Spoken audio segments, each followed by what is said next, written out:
10월 8일 목요일 고린도후서 10장 1절로 18절 말씀.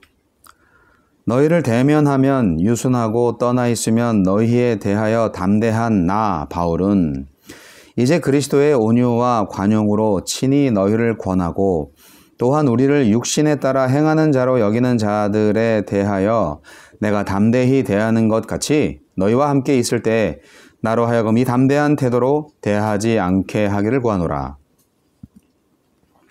우리가 육신으로 행하나 육신에 따라 싸우지 아니하노니 우리의 싸우는 무기는 육신에 속한 것이 아니요 오직 어떤 견고한 진도 무너뜨리는 하나님의 능력이라. 모든 이론을 무너뜨리며 하나님 아는 것을 대적하여 높아진 것을 다 무너뜨리고 모든 생각을 사로잡아 그리스도에게 복종하게 하니 너희의 복종이 온전하게 될 때에 모든 복종하지 않는 것을 벌하려고 준비하는 중에 있노라. 너희는 외모만 보는도다. 만일 사람이 자기가 그리스도에게 속한 줄을 믿을진데 자기가 그리스도에게 속한 것 같이 우리도 그러한 줄을 자기 속으로 다시 생각할 것이라. 주께서 주신 권세는 너희를 무너뜨리려고 하신 것이 아니요 세우려고 하신 것이니 내가 이에 대하여 지나치게 자랑하여도 부끄럽지 아니하리라. 이는 내가 편지들로 너희를 놀라게 하려는 것 같이 생각하지 않게 함이라.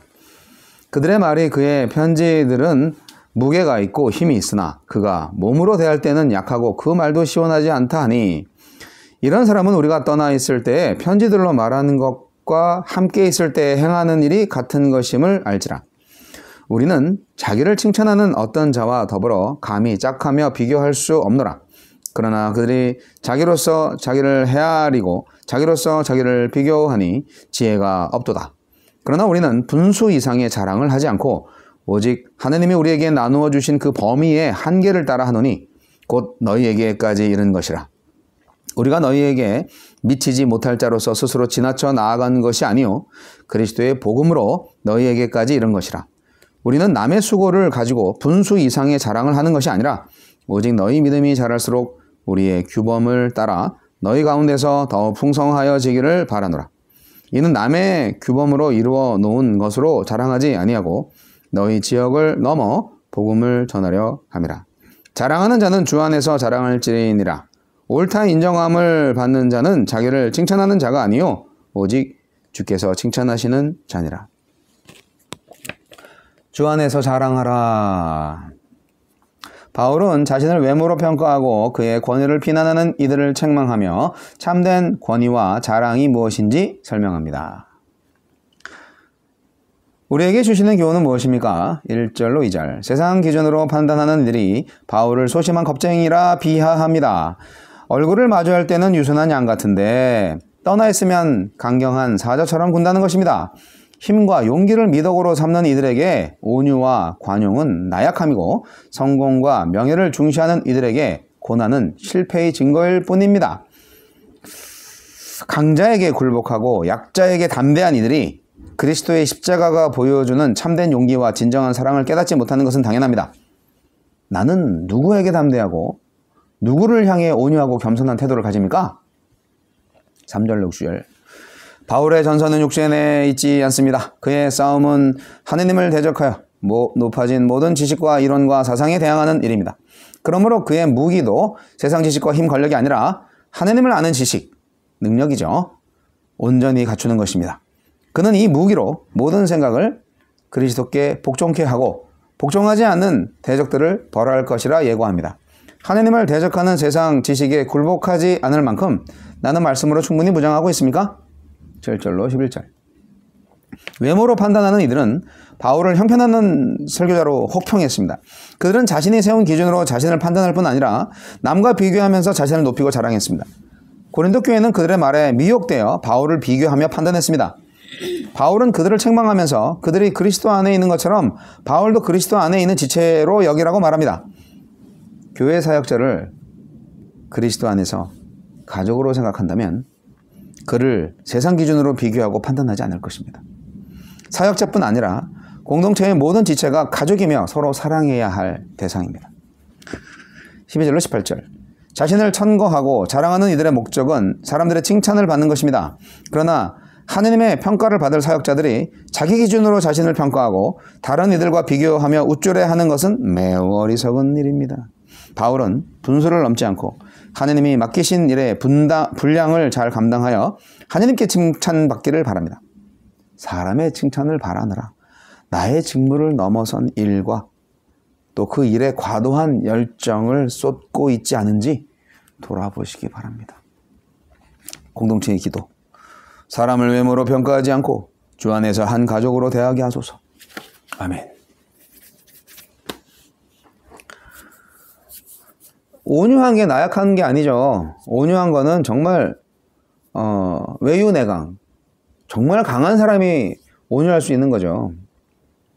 이 관용을 베풀어 주는데 그걸 비겁함이라고 말하면 억울하죠. 그리고 신중한 건데 그걸 우유부단하다고 욕하면 참 환장하겠죠.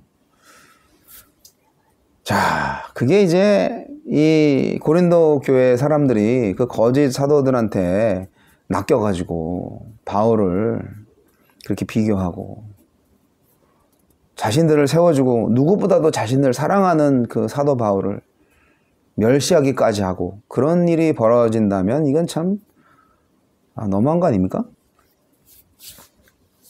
바울은요, 사도적 권위를 적극적으로 주장한 사람이 절대 아닙니다. 그러나 그 권위를 가지고 있지 않은 사람은 또 절대 아닙니다. 당연히 사도적 권위를 가지고 있죠. 많은 사람들은 외적인 조건만 봅니다. 학벌, 재산, 외모, 화려한 말솜씨, 매너 뭐 이런 거 봅니다. 하지만 그게 사람의 눈이죠. 사람의 외적인 조건만 보고 가르칠 권위가 있는 것을 판단하는 고린도 교회. 그러니까 고린도 교회가 참 어려움에 많이 빠지죠. 그래서 바울 사도가 이래서는 안 되겠다. 바울은 권위적인 삶은 멀리하되 권위를 바르게 사용해야 된다. 그리고 권위는 존중되어야 한다. 그런 의도로 편지를 쓰고 있습니다. 교회 리더십은 삶이 본이 되면서 하나님에 사로잡힌 바로 그러한 모습으로 진정한 리더십을 발휘할 수 있는 건데요. 많은 사람들이 내가 이 교회 권사야, 내가 이 교회 안수 집사야, 뭐 이런 식으로 어떤 지위, 자리, 뭐 그런 걸로 이제 그냥 무조건적인 권위를 내세우려고 하신다면 바울 사도께서 참 많이 슬퍼하실 것 같습니다. 바울은 스스로 자랑하는 사람은 아니었어요. 하지만 정말 자랑할 만한 사람이죠. 바울만한 사도가 어디 있간디? 자, 바울은 로마서 15장 20절에 자신은 이방인의 사도로 부름받은 사람이기 때문에 남의 터 위에 건축하지 않겠다. 남의 터 위에. 네. 그러니까 글쎄요, 뭐 목회의 자리가 밥그릇은 아니지만 여하튼 남의 밥그릇을 탐내지 않겠다. 뭐 이런 말하고 약간 일맥상통하는 부분이 있습니다. 선교라는 건 그렇잖아요. 교회가 없는 곳에 가서 교회를 세우는 게 선교예요. 교회가 많은데 교회를 세우는 거. 그거는 선교가 아니죠. 하지만 또 한편으로는 교회다운 교회가 있겠나 하는 그런 생각을 하게 돼서 교회들이 있어도 정말 참된 교회를 세우기 위해서 발버둥 치는 그런 선교사도 있죠. 판단은 하나님만이 하실 것입니다. 그리스도인은요, 스스로 옳은 자가 아니고요, 주 안에서 옳게 여기심을 받은 자이고요, 주 안에서 자신을 자랑하는 자가 아니고요, 주님만을 자랑하는 사람입니다. 이해하시겠죠? 저는 뭐 원래부터 자랑할 거리는 없어요. 그래서 참 여러 가지 부족한 점이 참 많은데, 그러다 보니까 이제 이게 너무 열등감에 빠지는 거 아닌가? 이런 생각을 할 때도 있습니다만, 그러나 말씀과 기도를 통해서 하나님으로부터 위로를 받는다면 하나님이 정말 저를 사랑하시는 것 같아요. 그래서 항상 감사합니다. 네, 이 삶의 싸움에 있어서 바울과 같이 이렇게 오해받고 막 본인이 이렇게 사랑하는 성도들한테도 막 멸시를 당하고 막 이러면 정말 괴롭긴 할 것 같아요. 그래서 바울 사도가 이제 그 비결을 고린도 교회에게 제시합니다. 바울은 싸움을 피하는 사람이 아니었어요. 바울은 싸우지 말라고 하는 사람이 아니에요. 그리스도인은 뭐 언제나 항상 웃고 뭐 양보하고 이해하고 뭐 화낼 줄도 모르고 뭐 그래서 늘 손해보는 사람입니까? 절대 그렇지 않아요. 싸우되 피 흘리기까지 싸우라고 그렇게 권고를 받기도 합니다. 우리 그리스도인은 말이죠. 그런데 거룩한 분노도 할 수 있고 우리는 다 할 수 있어요. 희노애락의 감정을 가진 하느님의 아름다운 창조물이니까. 그런데 싸우되 세상과의 싸움을 하지 말라는 거죠. 아니 그러니까 다시 말해서 세상에서 싸우는 싸움과 다른 싸움을 하라는 얘기입니다. 뭐냐?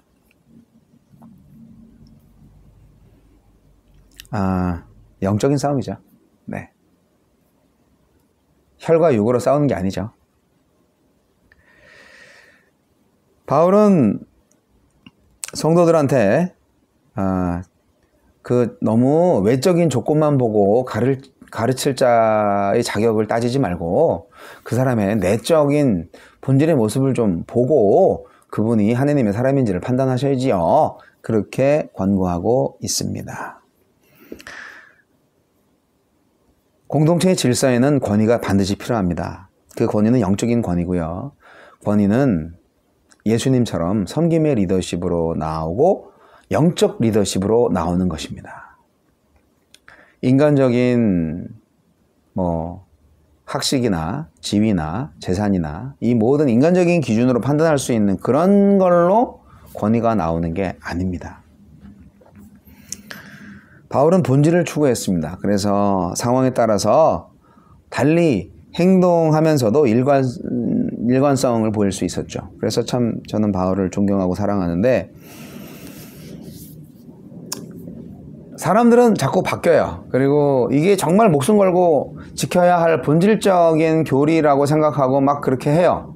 하지만 그 내면을 뒤돌아보면 그 내면 세계를 정말 뒤집어 보면 결국 그 모든 것들은 자신의 권위를 인정받고 자신이 뭔가 핸들링 하려고 하는 그 권력 욕구 충족을 위해서 그런 모든 지식과 권위, 명예 이런 것들을 이용한다는 것을 알 수가 있어요. 우리는 근본적으로 영적인 싸움을 싸우고 있습니다. 하느님의 능력으로만 싸울 수 있어요. 그래서 세상 지식 자랑하는 거 좋은 거 아닙니다. 아니 그것은 오히려 마귀적인 거예요. 하나님을 아는 지식으로만 우리가 싸워서 이길 수 있습니다. 그리고요, 우리는 이미 주 안에서 싸워서 이긴 싸움을 싸우는 거예요. 그것이 바로 믿음입니다. 사랑하는 성도 여러분, 불의를 보시면 거룩한 분노를 만들어 보세요. 그러나 그 안에서 인간적인 감정이 아니라 하나님의 정의, 하나님의 의, 하나님의 사랑을 분출하세요. 그것이 어떻게 보면 기도원의 나팔이 될 수도 있고 어떻게 보면 삼손의 힘이 될 수도 있고 또 어떨 때는 정말 다윗의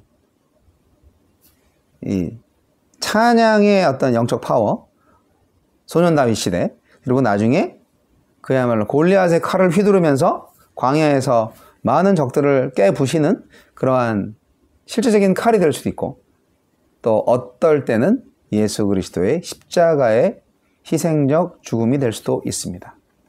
어떤 칼이든지 말씀의 검으로 무장하셔서 하나님의 승리를 이루시는 여러분 되시기를 바랍니다. 우리 그리스도인은 절대 나약하지 않습니다. 그러나 다시 말씀드립니다. 세상적 기준으로 자랑할 거 아무것도 없습니다. 우리 안에 그리스도의 심장이 있고 우리 안에 그리스도의 영이 살아계십니다. 그리스도로 자랑하고 그리스도만을 자랑하고 그리스도만으로 승리하시기 바랍니다. 아멘.